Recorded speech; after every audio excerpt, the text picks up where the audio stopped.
الحمدللہ وکفا وسلام علی عبادہ الذین اصطفى اما بعد اعوذ باللہ من الشیطان الرجیم بسم اللہ الرحمن الرحیم انما یخشى اللہ من عبادہ العلماء صدق اللہ العظیم۔ میرے دوستو، حشر کے میدان کے اندر ہر بندہ یہ تمنا کرے گا کہ کوئی آئے اللہ کا بندہ اور میرے بارے میں اللہ کے سامنے شفاعت کر لے، سفارش کر لے، اللہ کے دربار میں یوں درخواست کر لے کہ یا اللہ آپ اپنے اس بندے کو جنت کے اندر بھیج دیجئے۔ ہر بندہ یہ تمنا کرے گا، لیکن اللہ تبارک و تعالیٰ نے علماء کو ایک ایسا مقام اور مرتبہ دیا ہے اور ایک ایسی نعمت دی ہے کہ اس کے بارے میں ہم تصور نہیں کر سکتے ہیں۔ اللہ تبارک و تعالیٰ علماء سے یوں کہیں گے، اہل علم سے یوں کہیں گے، جن کو اللہ تبارک و تعالیٰ نے قرآن و حدیث کی نعمت سے نوازا تھا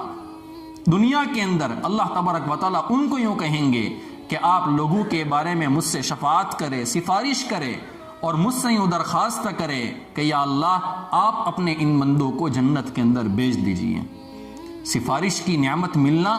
اور کسی کو یوں اللہ تبارک و تعالیٰ کہے کہ آپ شفاعت کرے، آپ سفارش کرے، میں آپ کی شفاعت سے کسی کو جنت کے اندر بھیج دوں گا، میرے دوستو یہ بہت بڑی نعمت ہے۔ اس سلسلے میں آپ کی خدمت میں ایک روایت پیش کرتا ہوں، اور یہ روایت علامہ سیوطی رحمۃ اللہ علیہ نے اپنی کتاب البدور الصافرہ کے اندر نقل کی ہے۔ حضرت ابو امامہ رضی اللہ تعالیٰ عنہ فرماتے ہیں، اللہ کے رسول صلی اللہ علیہ وسلم نے ارشاد فرمایا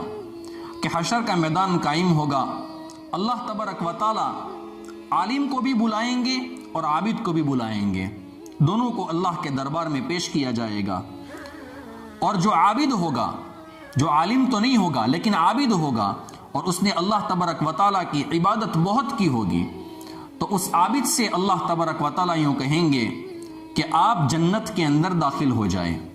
بس ان کو یہی کہا جائے گا کہ آپ جنت میں داخل ہو جائیں،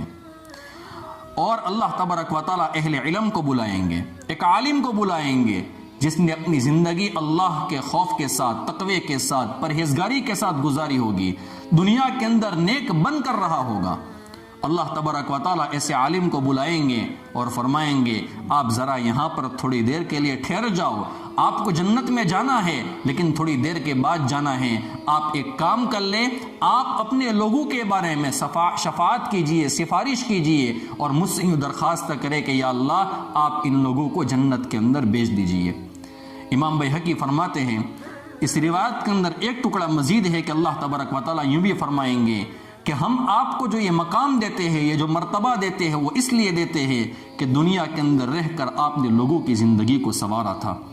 حضرت عبداللہ بن عمر رضی اللہ تعالیٰ عنہما فرماتے ہیں، اسی طرح کی ایک اور روایت ہے، وہ فرماتے ہیں کہ عالم کو اللہ تبارک و تعالیٰ حکم دیں گے کہ آپ اپنے شاگردوں کے بارے میں شفاعت کیجئے،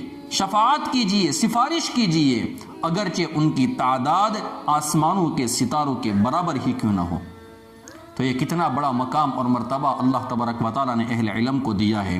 میرے دوستو، ہمیں چاہیے کہ ہم اپنے بچوں کو عالم بنائیں، عالم بعمل بنائیں، قرآن کریم ان کے سینوں کے اندر ہم اتاریں،